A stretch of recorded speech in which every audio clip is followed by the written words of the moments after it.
Good morning बच्चों। आज हम करेंगे क्लास 10th की मैथ्स चैप्टर 13 पृष्ठीय क्षेत्रफल और आयतन प्रश्नावली 13.1।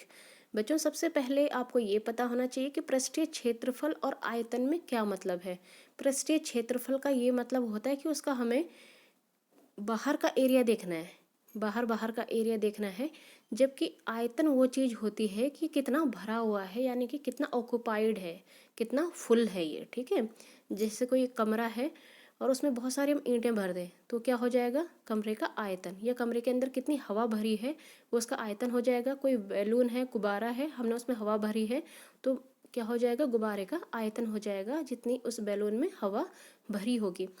तो ये दो कॉन्सेप्ट यहाँ पर यूज होंगे, पृष्ठीय क्षेत्रफल और आयतन का।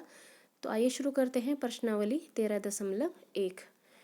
यहाँ पर पहला क्वेश्चन है, दो घनों जिनमें से प्रत्येक का आयतन 64 सेंटीमीटर क्यूब है के संलग्न को मिलाकर एक ठोस बनाया जाता है।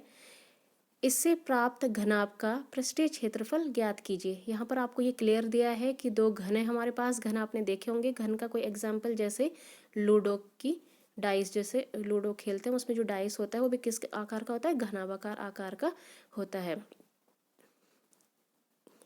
घनाकार आकार का होता है। सॉरी जैसे उसमें क्या होता है कि उसमें घनाकार में क्या होता है, उसमें लंबाई चौड़ाई और ऊंचाई क्या होती है, सारी बराबर होती है। यानी कि लेंथ ब्रेथ और हाइट तीनों चीज़ें उसमें बराबर होंगी। हमने यहाँ पर डायग्राम बनाया है, आप देख सकते हैं डायग्राम में। यहाँ पर हमने क्या करा है, ये लिया है। इसमें क्या देख रहे हैं आप कि एक घन है और उससे दूसरा घन मिला हुआ है। जब आप दो घनों को मिलाएंगे तो आपको क्या प्राप्त होगा, एक घनाभाकार आकार प्राप्त होगा। यानी कि आपको क्वेश्चन में क्या दिया है, एक घन का जो आयतन है वो गिवन कंडीशन है, ये है 64 सेंटीमीटर क्यूब। यानी कि आपको घन का आयतन का सबसे पहले यहाँ पे हिंट छुपी है कि घन के आयतन का आपको क्या पता होना चाहिए, सूत्र पता होना चाहिए। क्या होता है घन के आकार का सूत्र, यानी कि भुजा का क्यूब बराबर भुजा का क्यूब। ठीक है, यानी कि भुजा का क्यूब बराबर आपको क्या दिया है, 64 सेंटीमीटर क्यूब। आप यहाँ से एक भुजा निकालेंगे उसकी, यानी कि इसका क्यूब रूट करेंगे तो 64 की पावर क्या हो जाएगी, 1/3 हो जाएगी। यानी कि आप क्या करेंगे, जब आप इसका क्यूब रूट निकालेंगे, क्यूब रूट निकालना बहुत आसान है, आपने प्रीवियस क्लासेस में पढ़ा है। तो ए की वैल्यू कितनी आ जाएगी, 4 सेंटीमीटर क्यूब आ जाएगी। अगर आपको 64 का क्यूब निकालना है तो आप क्या करेंगे, HCF मेथड का यूज़ करेंगे, गुणनखंड करेंगे और उनके 3-3 के जोड़े बनाएंगे। ठीक है, अब आप क्या करेंगे, जो इसमें लंबाई देख रहे हैं बच्चों आप कि लंबाई में क्या हो जाएगा, ये जब हम दो घनों को मिला रहे हैं तो यानी कि उसकी लंबाई में इंक्रीमेंट हो रहा है। तो लंबाई ए साइड हमारी कितनी आ चुकी है, घन की 4 सेंटीमीटर आ चुकी है। तो जो दूसरे घन की भी होगी वो भी 4 सेंटीमीटर होगी, यानी कि जो इसकी लंबाई हो जाएगी वो 8 सेंटीमीटर हो जाएगी। जबकि जो इसकी चौड़ाई और ऊंचाई में कोई भी फर्क नहीं पड़ने वाला, वो 4 सेंटीमीटर ही रहेगी। चौड़ाई भी और ऊंचाई भी क्या रहेगी, 4 सेंटीमीटर ही रहेगी। तो आपको जो इस प्रकार से हमें घनाभ मिला है उसका जो पृष्ठीय क्षेत्रफल का सूत्र आपने प्रीवियस क्लासेस में भी पढ़ा है, क्लास 9th में, और आप यहाँ पे भी रिकॉल करिएगा उसको। वो होता है 2 फिर bracket L into B plus B into H plus H into L. यहाँ पे L क्या है, लंबाई है, B क्या है, चौड़ाई है, और H क्या है, ऊंचाई है। सारी वैल्यूज़ हम इसमें रखेंगे। 2 ब्रैकेट के बाहर है, फिर L की जगह में 8 पुट करा, फिर B की जगह में हमने 4 पुट करा, यानी कि 8 into 4 plus 4 into 4 plus 8 into 4। ये बराबर आ गया सारा। हमने जो ब्रैकेट के अंदर सॉल्व किया वो आगे 80 और 2 को 80 से मल्टीप्लाई करके 160 सेंटीमीटर स्क्वायर आ गया। यानी कि जो इस घनाभ का हमें पृष्ठीय क्षेत्रफल प्राप्त होगा वो होगा 160 सेंटीमीटर स्क्वायर। आपको ये देखना है कि अगर क्षेत्रफल बोला है तो हमेशा जो इसकी यूनिट आएगी वो स्क्वायर में आती है, जैसे सेंटीमीटर स्क्वायर। अगर हमें क्या बोला होता, घनाभ का आयतन बोला होता तो क्या होता, लंबाई गुणा चौड़ाई गुणा ऊंचाई, और तब इसकी यूनिट जो हो जाती है सेंटीमीटर क्यूब हो जाती। तो ये पहला क्वेश्चन बहुत ही ज़्यादा सिंपल है, आप इसको नोट करिएगा, समझिएगा।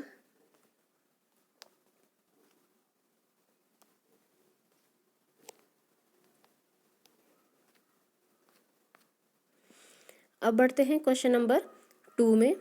क्वेश्चन नंबर 2 भी बहुत सिंपल क्वेश्चन है और अच्छा क्वेश्चन भी है ये। कोई बर्तन एक खोखले अर्धगोले के आकार का है। कोई हमारे पास एक बर्तन है, वो एक खोखले अर्धगोले के आकार का, यानी कि खोखले से क्या मतलब है कि अंदर से हॉलो है, यानी कि भरा हुआ नहीं है। ठीक है, जहाँ पे हॉलो चीज़ आएगी आपको क्लियर हो जाएगा कि वहाँ पे हमें पृष्ठीय क्षेत्रफल ज्ञात करना है, इस टाइप का। ठीक है, खोखले अर्धगोले के आकार का है, जिसके ऊपर एक खोखला बेलन अध्यारोपित है, और उसके ऊपर हमने क्या माउंट कर दिया है, एक बेलन लगा दिया है। अर्धगोले का जो व्यास आपको दिया है वो है 14 सेंटीमीटर, और इस बर्तन की जो कुल ऊंचाई है, पूरी ऊंचाई, वो है 13 सेंटीमीटर। तो आपको इस बर्तन का आंतरिक पृष्ठीय क्षेत्रफल आपको ज्ञात करना है। तो ये सिंपल सा क्वेश्चन है। यहाँ पर हम क्या करेंगे, जहाँ पर भी आपको ये क्या बोलेगा, व्यास बोलेगा, ठीक है, अर्धगोले का जैसे आपको व्यास बोल रहा है क्वेश्चन में, अर्धगोले का व्यास, तो जहाँ पर भी हम व्यास बोलेंगे यहाँ पे, वहाँ पे हम सूत्र यूज करेंगे 2r। व्यास क्या होता है, रेडियस का 2 गुना। तो जो अर्धगोले का आपके पास व्यास है वो 2r इक्वल टू 14 सेंटीमीटर। सबसे पहले आप ये क्लियर कर लें कि आप इसका फिगर बना लें, डायग्राम बना लें, ठीक है। क्या बोला है, एक खोखले अर्धगोला बना है हमने। सबसे पहले आप ये नीचे देख रहे हैं, एक अर्धगोला बना है, ये एक अर्धगोला बना है, और उसी के ऊपर हमने एक बेलन लगाया है। अर्धगोला मतलब जैसे कटोरा होता है, ठीक है, कटोरे के ऊपर हमने कोई सिलेंड्रिकल चीज रख दी है, और हमें ये अर्धगोले का जो व्यास दिया है 2r दिया है, यानी कि जो अर्धगोले की जो त्रिज्या हो जाएगी वो क्या हो जाएगी, r इक्वल्स टू 14/2, यानी कि 7 सेंटीमीटर, ठीक है। अब हमें जो कुल ऊंचाई दी है, कुल ऊंचाई यानी कि अर्धगोले की भी ऊंचाई प्लस बेलन की भी ऊंचाई, इसको मैंने कैपिटल H ले लिया है, और ये आपको दिया है 13 सेंटीमीटर दिया है। तो जो बेटा बेलन की जो ऊंचाई होगी, केवल अब हम बेलन की ऊंचाई से मतलब यहाँ पे, अब पहले हम बेलन की ऊंचाई देखेंगे कितनी आ जाएगी। देखो ये टोटल ऊंचाई 13 है ना, और जो ये रेडियस है वो क्या है, इसकी जो त्रिज्या है, अर्धगोले की जो त्रिज्या है वो 7 सेंटीमीटर है, यानी कि पूरी डिस्टेंसेस कितनी हो जाएंगी, 7 हो जाएंगी। ये पूरी डिस्टेंस, ये त्रिज्याई तो है सारी, तो ये 7 हो जाएंगे, है ना। तो हम 7 को इसमें से क्या करेंगे, माइनस करेंगे, ठीक है। तो 13 सेंटीमीटर माइनस 7 सेंटीमीटर, ये आ जाएगा आपका 6 सेंटीमीटर, यानी कि जो बेलन की भी त्रिज्या है वो भी आपकी क्या है, 7 सेंटीमीटर है, क्योंकि बेलन किस पे अध्यारोपित है, अर्धगोले पर ही अध्यारोपित है, ठीक है। तो आपको निकालना है बर्तन का आंतरिक पृष्ठीय क्षेत्रफल। इस क्वेश्चन में क्या बोला आपको, इस बर्तन का आंतरिक पृष्ठीय क्षेत्रफल ज्ञात कीजिए। बर्तन का आंतरिक, टोटल बर्तन पूरा है, यानी कि इसमें क्या क्या लगा है आपका, यानी कि बेलन का वक्र पृष्ठीय क्षेत्रफल, आप उसको कर्व्ड सरफेस एरिया भी कहते हैं, प्लस अर्धगोले का वक्र पृष्ठीय क्षेत्रफल। सारा सूत्र मैंने यहाँ पे लगाया, आपको सूत्र 9th क्लास में आपने पढ़े हैं, ये सारे सूत्र, इनका यूज़ हम यहाँ पर अच्छे से कर रहे हैं। बेलन का वक्र पृष्ठीय का क्षेत्रफल होता है, वक्र पृष्ठ का क्षेत्रफल 2πrh, प्लस अर्धगोले का होता है, गोला होता है उसका 4πr² होता है, लेकिन अर्धगोला है तो क्या बन गया है, 2πr²। मैंने यहाँ से क्या करा, 2πr कॉमन कर लिया, और ब्रैकेट के अंदर क्या रह गया, h प्लस r रह गया है। सारी वैल्यूज इसमें आपने लगाई है, 2 की जगह में 2, पाई की जगह में 22/7, फिर r की जगह में 7, फिर ब्रैकेट h की जगह में 6 प्लस 7, ये 7 से 7 कैंसिल हो गया, 44 × 13 आया, ये 572 आ गया इसको सॉल्व करने पर, यानी कि क्या आ गया आपके पास, बर्तन का आंतरिक पृष्ठीय क्षेत्रफल आ गया 572 सेंटीमीटर स्क्वायर। अच्छा क्वेश्चन है ये, आप इसको सॉल्व करिएगा।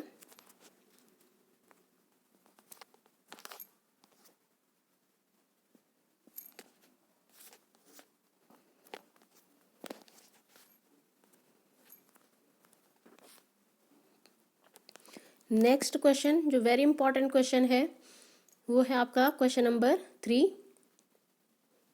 ये बहुत ही इंपॉर्टेंट क्वेश्चन है। एक खिलौना है आपके पास, एक खिलौना त्रिज्या 3.5 सेंटीमीटर वाले एक शंकु के आकार का है। एक खिलौना है आपके पास जिसकी त्रिज्या क्या है, 3 सेंटीमीटर है, और किसके आकार का, एक शंकु के आकार का है, कोन के आकार का है। आप फिगर में यहाँ पे देख सकते हैं कि ये क्या है, एक हमने पहले कोन बनाया है, और जिसकी रेडियस कितनी है, 3.5 सेंटीमीटर है, जो उसी त्रिज्या वाले एक अर्धगोले पर अध्यारोपित है। और नीचे से एक अर्धगोला है, उस पर एक शंकु अध्यारोपित है, ठीक है। जो चीज़ अध्यारोपित होगी वो हमेशा ऊपर आएगी, आपको इतना ध्यान रखना है कि अर्धगोला नीचे है और उस पर एक शंकु अध्यारोपित है। इस खिलौने की संपूर्ण ऊंचाई, और जो इसकी जो टोटल हाइट है पूरी, यानी कि शंकु की हाइट प्लस अर्धगोले की हाइट, वो कितनी दे रखी है, 15.5 सेंटीमीटर आपको क्वेश्चन में दी है। तो इस खिलौने का संपूर्ण पृष्ठीय क्षेत्रफल ज्ञात कीजिए। आपको इस खिलौने का क्या निकालना है, संपूर्ण पृष्ठीय क्षेत्रफल आपको निकालना है। तो अब आप क्या करेंगे कि इसमें अर्धगोले की जो त्रिज्या है वो कितनी है, 3.5 सेंटीमीटर आपको दिए है क्वेश्चन में, और शंकु की जो त्रिज्या है r इक्वल्स टू 3.5 सेंटीमीटर, वो भी उतनी ही है, क्योंकि जो है शंकु अर्धगोले पर अध्यारोपित है ना। तो जो शंकुकार भाग की जो ऊंचाई आ जाएगी, ये भी मैंने बताया था, जब ये त्रिज्या है तो ये सारी भी त्रिज्याएं होंगी, है ना, यहाँ तक वो ये त्रिज्याएं होंगी तो ये इसकी हाइट का काम करता है इस केस में। तो जो उसकी शंक्वाकार भाग की जो ऊंचाई आ जाएगी कुल हाइट में से उसकी त्रिज्या को माइनस कर लेते हैं और ये आ जाएगा आपके पास 12 सेंटीमीटर। ठीक, तो शंक्वाकार भाग की जो तिर्यक ऊंचाई है एल, स्लैंट हाइट जिसको हम कहते हैं, तिरछी वाली हाइट, ये जो दिख रही है तिरछी एल, ये होती है आपके पास पाइथागोरस थ्योरम हम इसमें लगाएंगे, L square equals to H square plus R square होना था इस फॉर्मूले में, लेकिन हमें एल निकालना है तो इसमें क्या हो जाएगा, एल बराबर under root R H square plus R square. इसमें हमने सारी वैल्यू लगाई, L equals to under root 12 का स्क्वायर प्लस 3.5 का स्क्वायर। इसको आप सॉल्व करेंगे, अंडर रूट 12 का स्क्वायर क्या हो जाएगा 144 प्लस 3.5 का हो जाएगा 12.25 और L equals to under root 156.25 आ जाएगा। एल की वैल्यू सॉल्व करने पे 12.5 सेंटीमीटर आ जाएगी।